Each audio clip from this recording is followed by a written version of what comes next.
we shall see. Over here. Yes, Meg. Hi, hello. Oops. Are we still friends? Yeah, I would ask you this in the car, but I thought, why not do it here? Okay, is the annoying true crime podcaster based off any, like, real life podcaster? So I actually don't know that, but the funny thing is a lot of people think these films don't have depth, and there are so many like storylines in this that have a lot of depth. Like even just that true crime. I'm sure it's based. I don't know if there's anyone specific. Actually, that's a great question for Damien.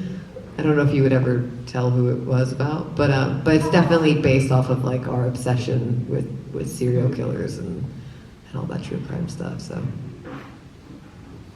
Lightning in a bottle is so rare, and it's so rare to get funding for a good project. Did Damien tell you how he got financing originally, how the idea became an actual production? Yeah. And then, two-part question. Yeah. How after the first one, the production ballooned and how that was different? So Phil Falcone, who is the man on the bus at the end, is our amazing producer who basically, I think if I get this right, they worked on Joe's War, which was Phil's movie, and Damien was, was an amazing practical effects artist, and he I believe they met on that film, and when Damien was looking for financing for his first film, the Terrifier, he was reaching out to like a lot of people in his Rolodex, like shamelessly, and just saying, hey, like, anyone have any money? And Phil goes, yeah, how much you need? Jersey or Staten Island, one or both, I don't know. And Damien's like 30,000 maybe. He's like, I made it for my short for 5,000, and he's like, oh, easy. And Phil just like gave him the money, but Phil basically said, if I give you the money, I just really want to learn practical effects. So Phil was like basically Damien and Phil for the first two movies were doing all the practical effects. So that's how he raised the money for the first one, and the second one was crowdfunded by the fans in like I think 48 hours, which is insane. It was like 250,000. And then the third one, I know they had private investors. I'm not 100% sure how they got the 2 million, but I think there's a misconception that when you have more money, it's easier. It's actually like the opposite. It's like more money, more problems. And as you know, a Damien Leone film, it's like he doesn't write a film within his budget. He's writing like that $2 million film should have been like a $100 million film with the stuff that we were doing. But that's also a testament to a lot of the artists that, the production design, the art department, who is Olga Turka and her amazing group who were, had such an insane amount of locations on the third film, more so than they had on the first and second. And it's just a lot of people really sacrificing sleep and just, their physical well-being at times, just because of their belief in the films and in Damien.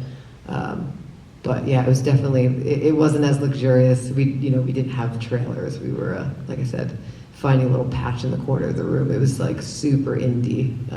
And I found the first film being the easiest, and we had the least amount of money. It was definitely a simpler time. So just watching these films get bigger with every sequel, was there a time where, like for you guys, you just kind of realized like, shit, these are huge now? I still don't think we realize it. I think that's like a weird thing because it's like kind of like an imposter syndrome, but I still, like, someone just told me that the movie was at like 89 million. Like, that's insane. Like, people are reaching out to us from like Hungary and Turkey and Spain. There's a game in Spain, some retro arcade game. Like, it's like insane. It's everywhere, and all of us just don't like it. Really, it just hasn't hit. It's like, I think it's kind of the best way it could have happened though, because it's happened over a decade, kind of slowly but surely. Like the second one made 15 million, and it started getting out there, and now it's just gone through the roof. But to be like the highest unrated film or of all time is just, it's like it's broken history, like history record. So it's fucking weird. It's strange. Here we go. Hi, hello. Hey. Are there of all three movies, are there any scenes that were cut that you wished made it? I think the third was there was a lot that was cut in the third, but there were more storylines. There's a scene that is missing that was my friend Olga, who did production and costumes. She did all of art. There's a scene where I actually put his head back on his body, and that's missing because Damien was trying so hard to get it under 2 hours just for everyone. So he had to cut so many moments that I think even just for story, I think for Sienna, for Lauren's character Sienna, there probably was a really beautiful moments. There's also that fun fact, my friend over there, Ella, helped me memorize my 20-page scene, which was the original ending. It got cut down to like 7 pages of dialogue, but there was almost 20 pages of an end scene. So it became the form it needed to become. You know, it's nice and tight. I can't imagine now watching it being any longer. But there were some funny moments. There was some moments that are absolutely, might have been a little too far, or might have just kept going too far.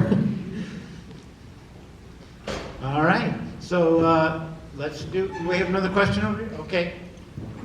Sorry, I was going to wrap it up, but I see one more hand. Here, Kat.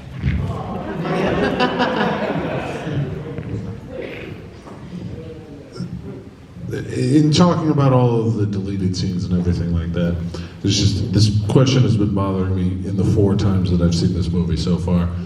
Is Jonathan actually dead?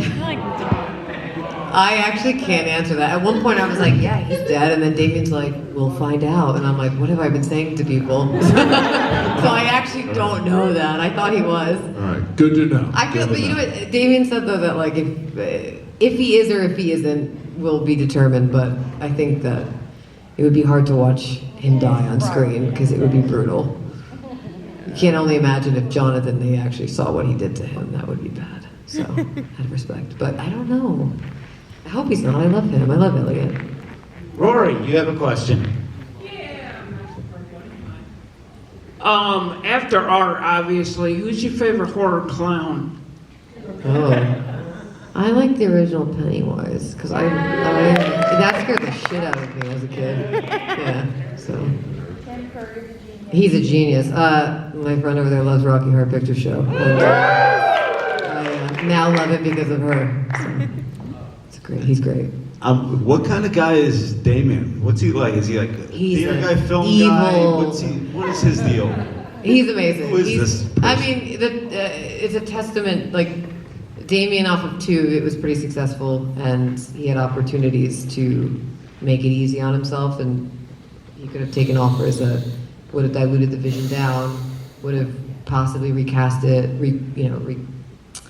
I'll say recruit, I don't think that's a word, but he didn't, you know, he stuck to his guns. He knew that we got as far as we did because of the fans, and also he's just, I think he's a visionary. I really do think he's a boundary pusher. He wants to know where the line is and he wants to go further, and I'm all game for that, especially nowadays.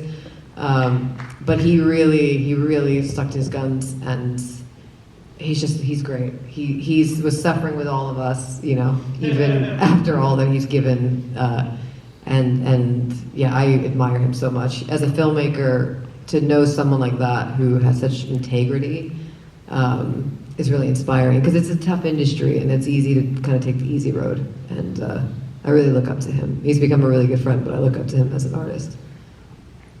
He's not a misogynist. He loves women. I get asked that question all the time. He's not. All right, great. So if you'd all like to come up and speak with her, get a photo, if you have something to be signed, come on up.